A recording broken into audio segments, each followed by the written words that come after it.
Brand Rodriguez is already saying hello. Hey.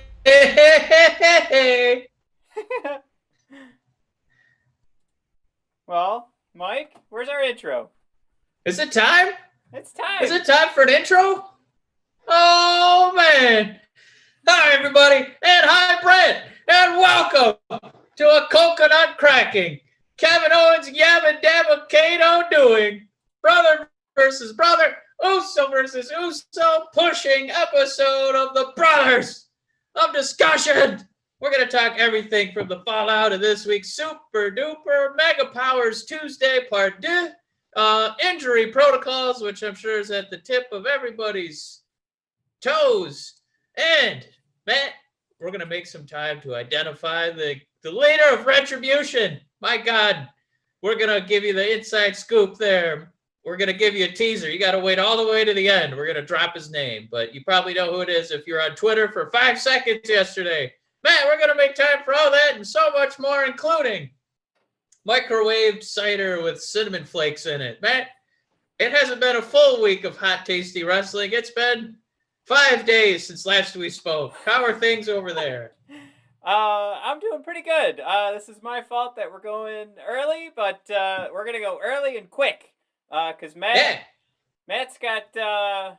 Let's see. Well, you know what? We don't even need to post it tonight. I don't know why I was so worried about that. Cause it's due. It's due on Thursdays, which we promise the Brothers of Discussion faithful. That's when we're turning in our homework every week, every Thursday. But yeah, I'm going on vacation, so I thought we don't want to go a week without covering pro wrestling because every other podcast takes a break, so we can't because we're not as good as the rest. I'm just kidding. We're standing out because we never give up. I spoke with someone today, Mike, that is he's gonna keep giving us a chance on our Red Wings podcast.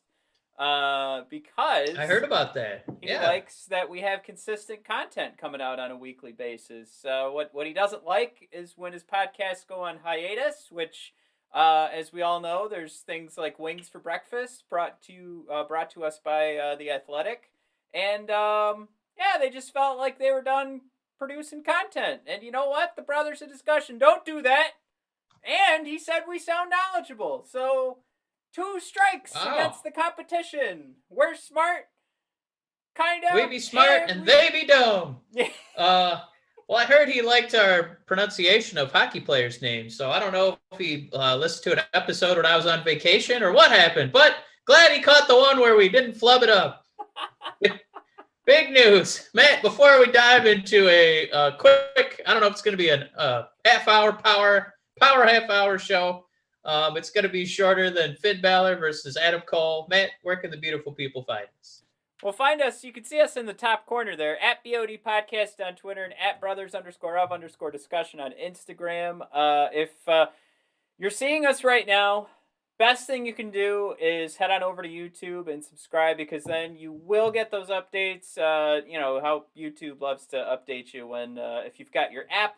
If you've got your email, everything gets shot out, making sure that you don't miss any live videos. But also, once these are done being produced, you're going to get all those updates too. So if you do want to see our pretty faces, you want to see what cuckoo background is Matt coming up with this week, you just want to head on over to the Brothers of Discussion YouTube page and subscribe for us and keep sharing everything because that's how we're going to... get famous? That's how we're gonna make money so we can make this even better. Oh man, infamous. I saw 4 people. They all disappeared at the same time as I hesitated talking. All right. Also, we are on all of your podcasts. That means you just can't stop. Don't breathe, man. So just go. If you don't have the time to catch us when we go live, which will normally be on Thursdays at 8:30 p.m., you can't catch those live videos. And you don't have time to watch a video on YouTube, but you're commuting and you want something to listen to. I mean, we're on Apple, Spotify, Google Play, anywhere you can find podcasts. You can find the Brothers of Discussion. So we highly encourage you to head on over there. And if you go to anchor.fm, you can find the full list of every podcast network who's ever putting out the podcast. You can find whichever one we are a part of But you can also help support the show with a nice little donation that we are going to turn into exclusive content. It's just at this time, if you had this is a game we're playing. If you had the funds and you needed somewhere to put them, and you're not a big fan of charity, I mean, like an actual charity you could put on your taxes. You could donate to the Brothers of Discussion, and so far we've been using it to up the ante in our graphics and our production value, and we just want to keep up in the ante so that we can get better for you. And then, of course, that would mean I'd have more time to write those fun blogs and make those cool videos that everybody was a huge fan of. And that's what we want to do. I just got to justify it with the old wife. Can't do that until I got some money. Anyway, Mike, you're the old ball and chain. Yep, we're going to up the ante to Kupo. Matt, I think the biggest news, kind of blending AEW and WWE. AEW had a pay-per-view this weekend. Matt, I think it came in at the low price of 6 months of the WWE Network. Is that correct? That is correct, sir. Beautiful. What a bargain. With all the bells and whistles of one show. Yeah, I think that at some point they could maybe make an adjustment to that. We don't need 12 pay-per-views, but maybe not a PlayStation game, like a brand new PlayStation game every quarter. Maybe like a used PlayStation game, or like a PS Plus game of the month, something like that. But anyway, Matt, the big talking point here, I don't know if it was really about the wins and losses, but it was Matt Hardy fighting Sammy Guevara and breaking his fall with the back of his head from 10 feet up on a scissor lift. Wrestlers get hurt all the time. It's kind of the nature of the game. You're not in there to hit each other with pillows, especially if you sign up for a match like that. But Matt, the problem for me is not that Matt got hurt. I guess it happens. It's just kind of the nature of the game, but that he was allowed to keep wrestling. Just to kind of go back and forth, because I know how much we like to compare shows, compare the production teams of AEW, WWE. Eric and Ivar were part of a big angle, helping to get Cedric Alexander over as a heel, joining the Hurt Business. Part of that involved Ivar doing one of the staples of his in-ring repertoire. He does a big dive through the ropes, and he's like a 300-pound man, so it's an impressive sight to see.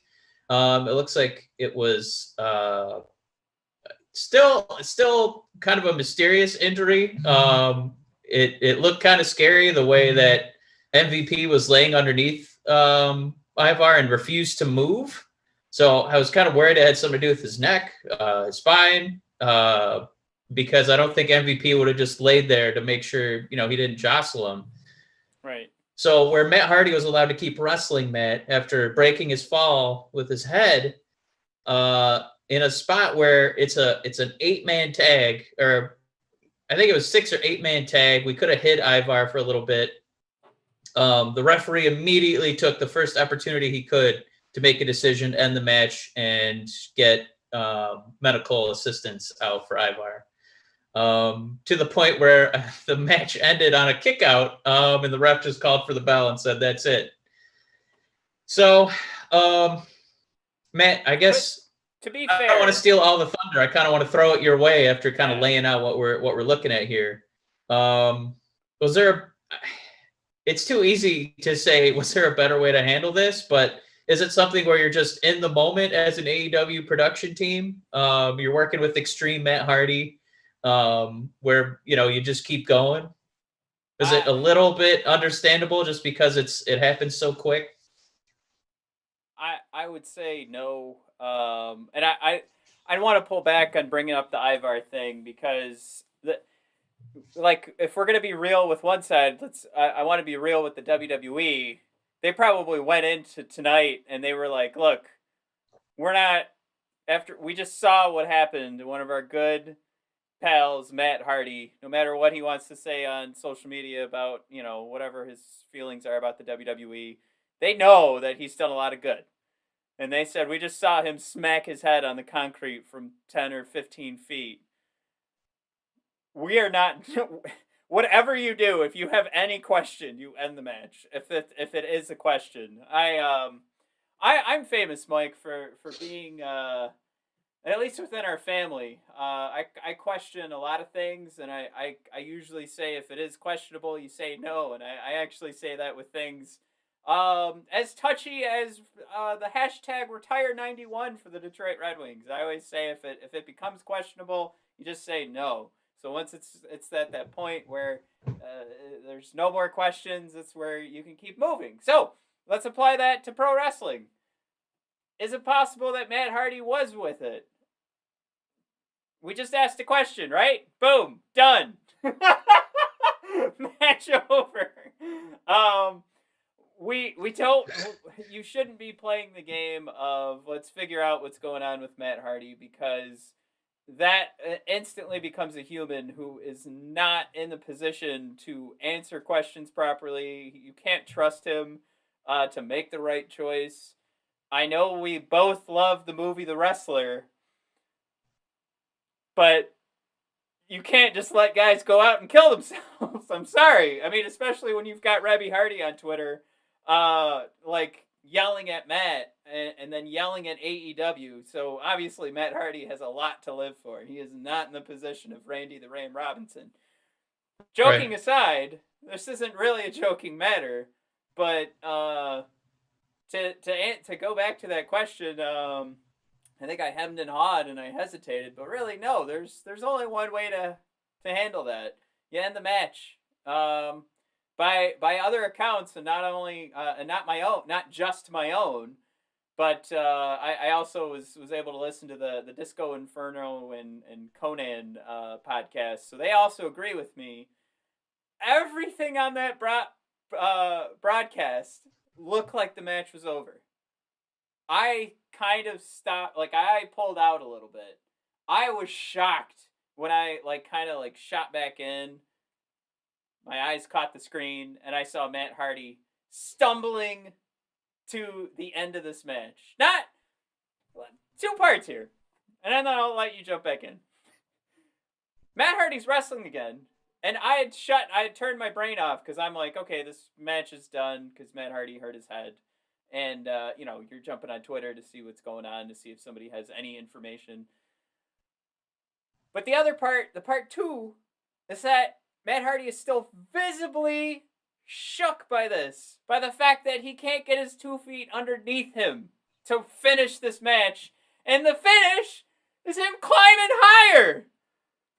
This is so wrong on so many accounts, but even worse on the circumstances. Now, we're going pretty hot and hard right now, and this is released a day before Matt Hardy goes on AEW Dynamite. For all we know, he's gonna come out and say, I made the wrong choice, AEW made the wrong choice, and they need to be better going forward. They could also come out, Mike, with a heavy dose of propaganda. And we're gonna look like a couple of assholes when Matt Hardy says, I actually didn't hit my head. Or he'll say this, I'm sorry, he'll go, and why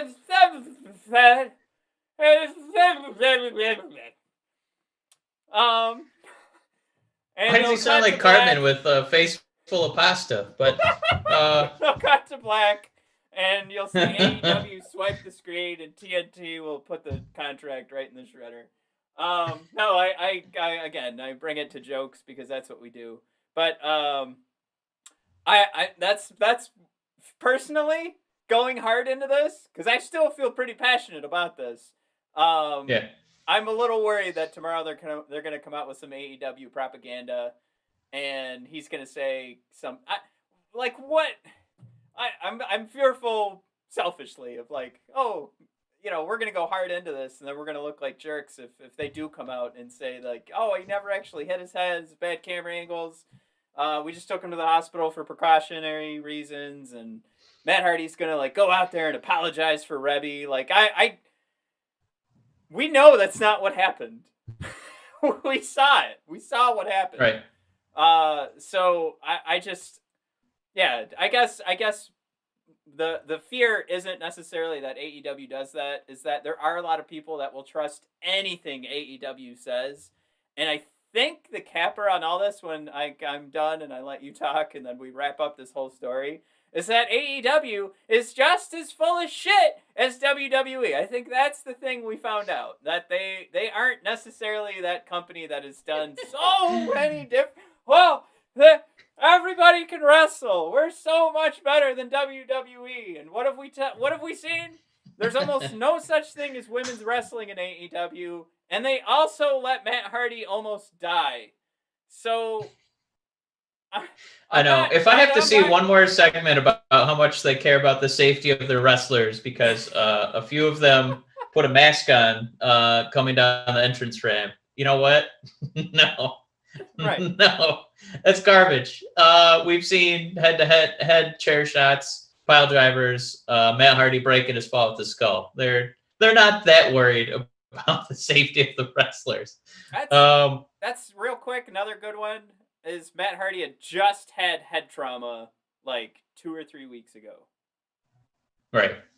Yeah, he was supposed. I was shocked that he still made the card. I didn't know we were clamoring for this guy to eat up more TV time over some of the younger people employed by All Elite Wrestling. Oh God, another great point. I mean, that's a spot that, maybe instead of rushing the Britt Baker and Swole angle, instead of rushing their payoff match, instead of rushing like the first Swole pay-per-view, the first Britt Baker return since her injury, maybe we could have given that some time to marinate. But, what do we know? We just run a wrestling podcast. So, Matt, Ivar and Eric, they had some rough stuff going on there, and hopefully Ivar is going to be okay. Same with Matt. We're a day away from getting the official word there. Out of that angle with Ivar, storyline wise, that's all we can really do is hope for the best for those guys. But storyline wise, Matt, we got to move on. We're going to try and get through this power half hour if we can. Cedric Alexander joining the Hurt Business. Matt, I think the only way that this could be better is if Ricochet also joined the Hurt Business, because he's tired of getting beat up by Cedric Alexander. Yeah, Ricochet made an appearance, I guess, in the Elite videos on YouTube, where they found a Ricochet action figure and they said, "Oh, remember this guy?" Which was pretty mean, but but yeah, I agree with you. I think it could be something where Ricochet's like, "Why? I owe you nothing, Apollo. I owe you nothing, and I could have one of these cool Black Panther outfits. I'm siding with these guys. I like their clothes. They're pretty cool. That would be enough for me. I want to join the Hurt Business so I can have a cool Black Panther outfit. Everything about this I thought was fantastic, because now I love the drama of who's next. And let's not forget that MVP is absolutely killing it right now as like the spokesman for the Hurt Business. And Mike, for the first time in such a long time, like Bobby Lashley has a storyline that we're not embarrassed about. Right. And for Cedric, again, kind of talking about why Ricochet would join. We know Cedric is talented, but he doesn't just automatically become relevant by us putting him in a singles match. He could win a title and still not be elevated that much. So him being in this, he gets to associate himself with a group that will be dominant, and then he can take that and move forward. At least, and this is something maybe you and I have actually been outspoken about not being huge fans of, maybe even just between the two of us and our father. But change for the sake of change, maybe that is necessary when you're talking about a guy that's been with the company this long and hasn't been able to crack the ceiling. So, yeah, this is perfect for Cedric. It's perfect. I mean, now the Hurt Business has, it's funny because you go, well, now they have a high flyer, and then you go, well, they had Shelton Benjamin, but, Shelton's like 1,000. So now they have a guy that can actually accomplish all those high-flying moves and make them look pretty cool. So I just, top to bottom, I think this is a great move for. Yeah, WWE is kind of looking over the fence, because you just keep comparing, because if they're going to keep doing it to each other, we're going to keep doing it too. For me, part of the appeal of AEW is that they do have that kind of big group mentality. Whether you're talking about the Elite, There's people that kind of, come in and out. There's the American Nightmare group. There's the Inner Circle, of course. Brody Lee and the Dark Order. They're all these huge groups. And WWE has been so focused on, we're going to get 2 or 3 guys, like we had Apollo, Cedric, Ricochet recently. We had, the Hurt Business. You could look at like the Wyatt family. Maybe they started to extend it to 4 guys, but that was just because people kept getting injured. But I think it'd be kind of cool to see WWE kind of extend, this faction so that we don't have. Not that I mind seeing them, but I don't need to see MVP wrestle at this age. Like I'd rather just see him be the ringleader. For a group of guys who are kind of directionless, who don't really have, a voice. They don't really have any direction. That's where they can kind of turn to MVP, who can kind of help mold these guys, into something memorable, something long lasting. Something that turns all their careers around. Because I think, if they were a character of The Little Mermaid, there'd be 5 flounders. There'd be no Sebastians, no Ariels, just 5 flounders kind of flumping around. But maybe with MVP's direction, his leadership, we can fill out the rest of the cast of The Little Mermaid and, by God, start selling some T-shirts for these guys. That's my point on that, and I'm sticking to it. Matt, I think the only other thing here to talk about the tag team division is that they're so dying for actual tag team threats, competition. I know it's champion versus night of champion.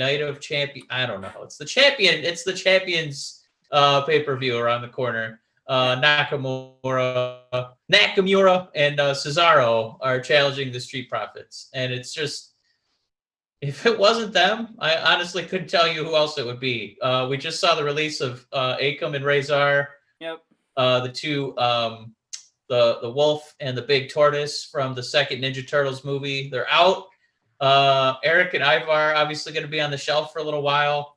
Dolph Ziggler doesn't have any friends, so he can't do a haphazard tag team. There's not a lot out there to fight the Street Profits. So, Matt, what is the future of this tag team division in WWE other than turmoil, because there's nobody in it?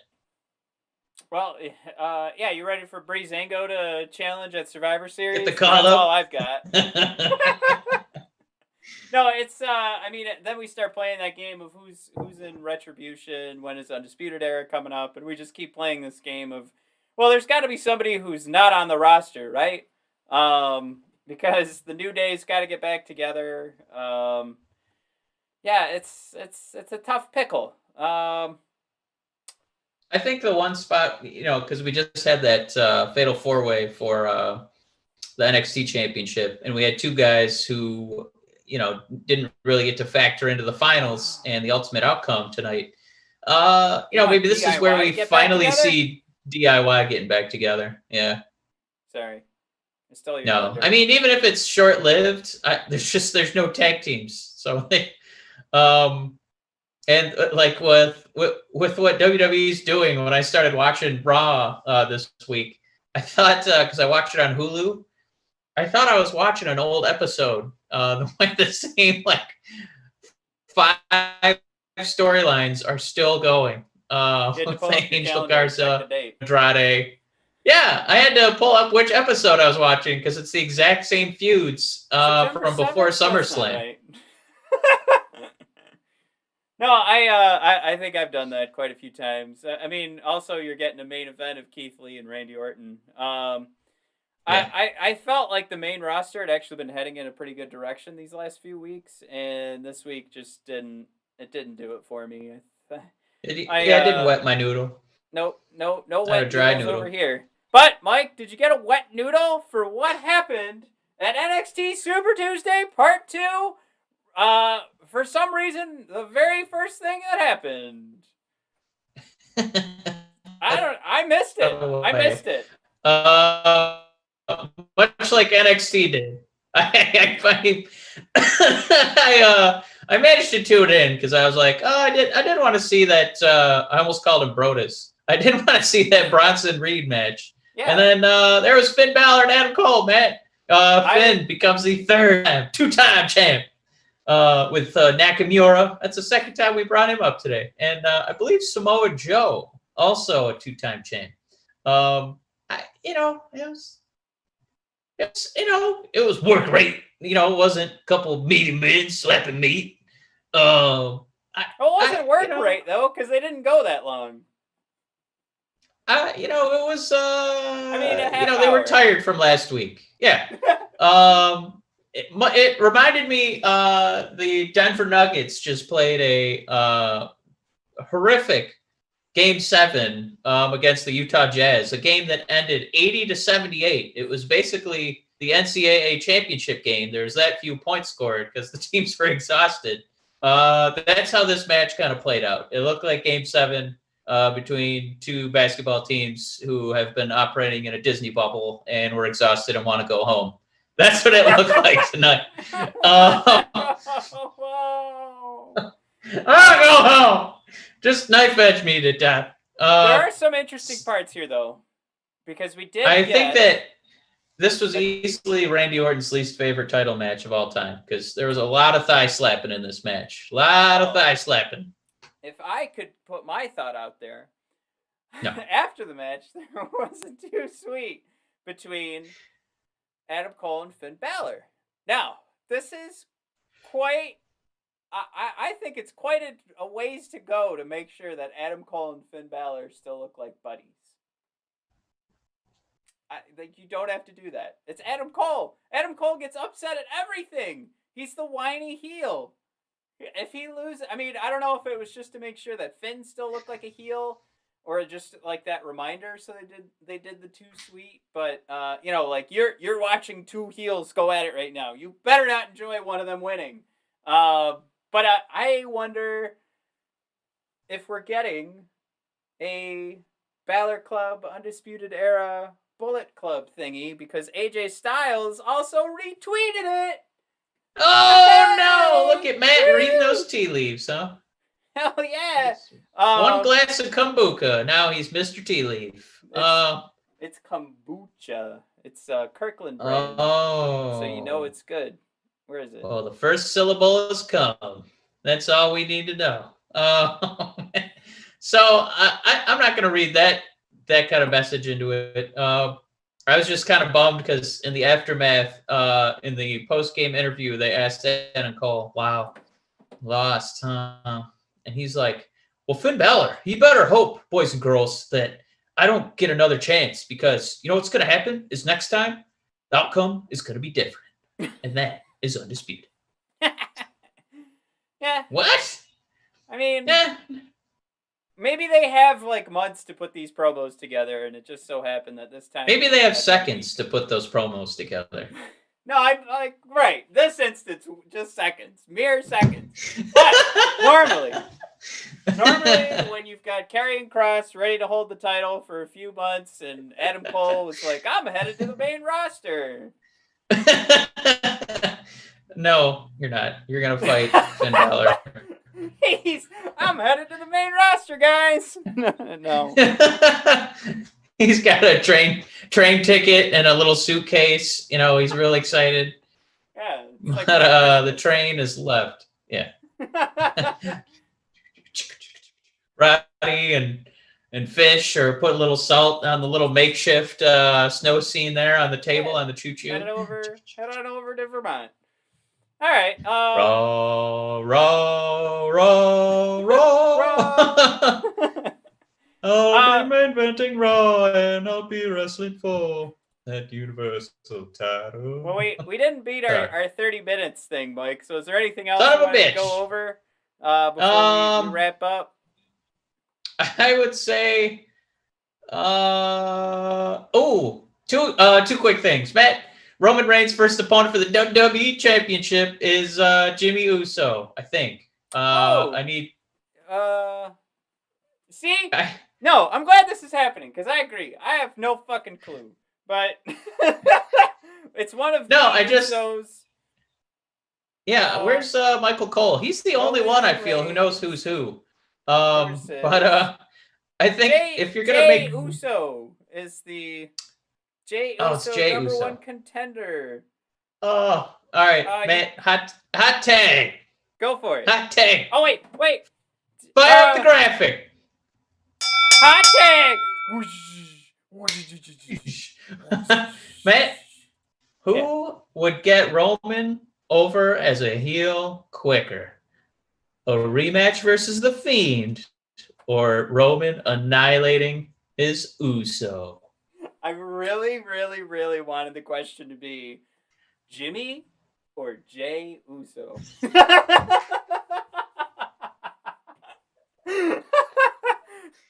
Well, WWE's really fucked up on this one because they went Jay. But, if he had gone Jimmy, you think about all the Jimmys in the history. You talk about an underdog babyface. Yeah, he's the twin that came out second. So, I mean, he's already at a disadvantage, You've got word association with Jimmy Stewart, beloved American actor. You've got Jimmy from South Park. You've got Jimmys like condoms. You've got Jimmys like sprinkles. All those Jimmys would have been wrapped together, and you would have had this big old, love fest just for hearing Jimmy. Every, jump from the top rope, every leg drop, every Samoan drop. Jimmy. You wouldn't even know which Jimmy to think about. Hopefully less condoms, more sprinkles. Jay? Yeah, but the other way, you could have had Jay Lethal. Blue Jays. JJ the Jet Plane. Jay from Men in Black. Character. JP is the acronym for Jurassic Park. Kind of I'm gonna let that one slide. All right, that's 5. That's real good, I think. All right. I stand corrected. So I guess Matt is. I think that arguably we answered the question with the question because poor Jay is such an underdog. Nobody knew it was Jay the whole time. Matt, Brent Rodriguez. What are the odds that make sure we threw in Jimmy's wrestled? Does that ring a bell? Maybe there's a typo in there. Is he talking about wrestling Jimmys? I don't know. Yeah, did he do a voice text? Did you mean Jimmy's wrestle? I don't know. All right. Matt, the last one. We can't not cover this. He's a friend of the show.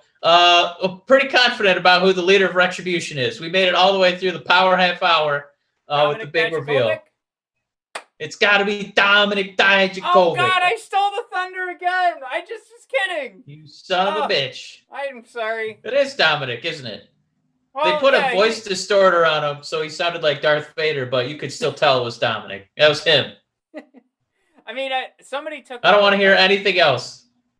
Somebody took a video, or a snapshot of everybody up there, and they threw names on all of the, people with their hoodies on.